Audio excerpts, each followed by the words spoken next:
Olá, alunos! Nesta aula 39, estudaremos a República Oligárquica na fase dos anos 1898-1910, correspondente à aula 39. É a fase da criação dos mecanismos políticos, econômicos e sociais das oligarquias durante os governos de Campos Salles, Rodrigues Alves, Afonso Pena e Nilo Peçanha. Em 1898, antes da posse do novo presidente, o ministro da Fazenda, Joaquim Moutinho, foi até a Inglaterra renegociar a dívida externa brasileira. O acordo ficou conhecido como Funding Loan, moratória. O Brasil suspendia temporariamente o pagamento da dívida, aumentava o valor da mesma e ampliava os prazos para pagá-la. Durante a presidência de Campos Salles, entre 1898 e 1902, começou a funcionar o esquema da chamada República do Café com Leite, por meio da política dos governadores.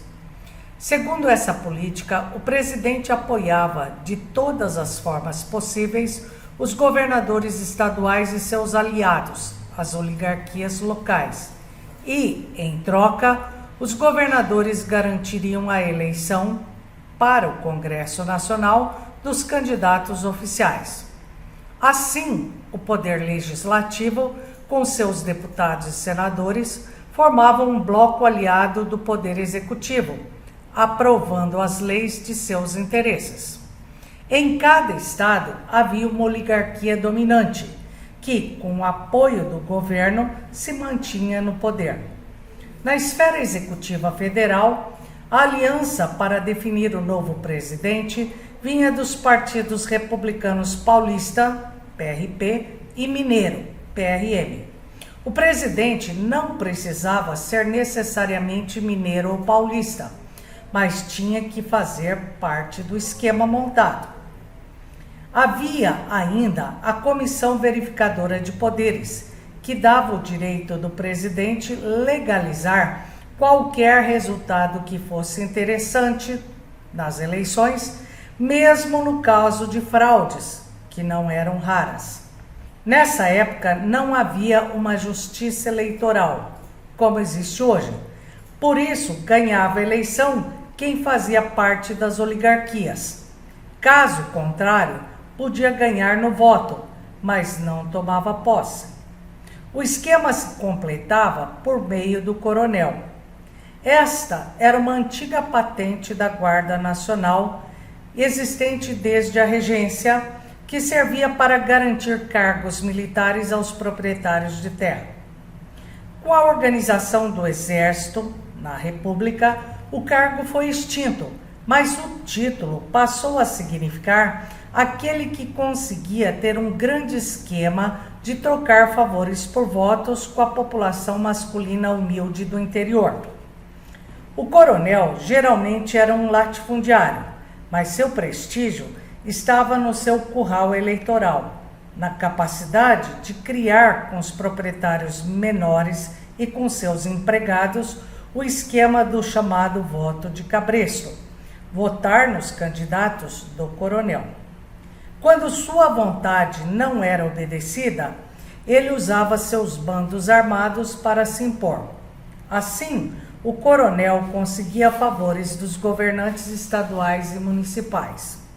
Entre 1902 e 1906, a presidência esteve nas mãos de Rodrigues Alves.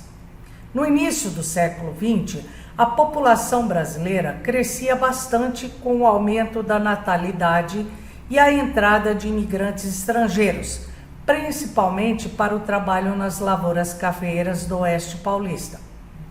A população urbana era heterogênea e composta por uma elite agrária, por comerciantes e por trabalhadores do setor de serviço, além de grupos marginalizados.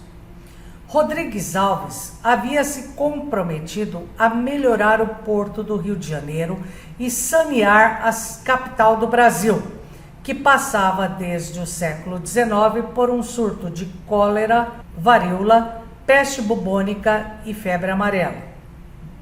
No centro da cidade, os casarões eram divididos em pequenos cômodos alugados. O aumento da marginalização preocupava e assustava as elites. O porto era muito antiquado e com pouco armazenamento para cargas. Era preciso dar uma cara modernizadora à capital e tirá-la do atraso que lembrava a monarquia. A cidade foi praticamente reconstruída, com o planejamento do prefeito e engenheiro Pereira Passos, com avenidas largas e iluminadas. Um grande número de pobres foi expulso de suas habitações para dar lugar ao progresso com a derrubada dos cortiços. A reforma também contou com a participação do médico sanitarista Oswaldo Cruz, com a vacinação obrigatória contra a varíola, fazendo estourar uma revolta popular, a revolta da vacina em 1904.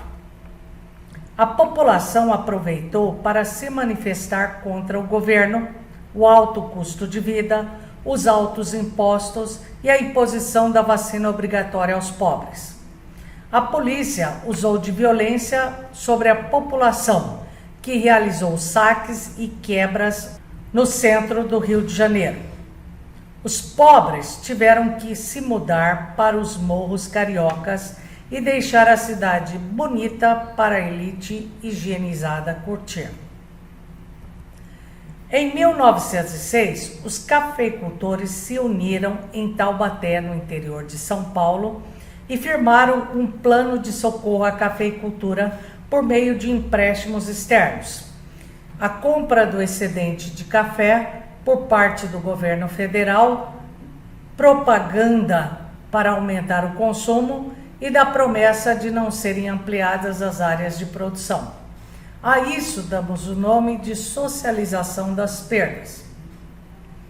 Entre 1906 e 1909, a presidência foi ocupada por Afonso Pena, que pôs em prática o convênio de Taubaté com a criação da Caixa de Conversão, um imposto sobre o câmbio de moedas estrangeiras, cujos lucros foram utilizados para a compra de café.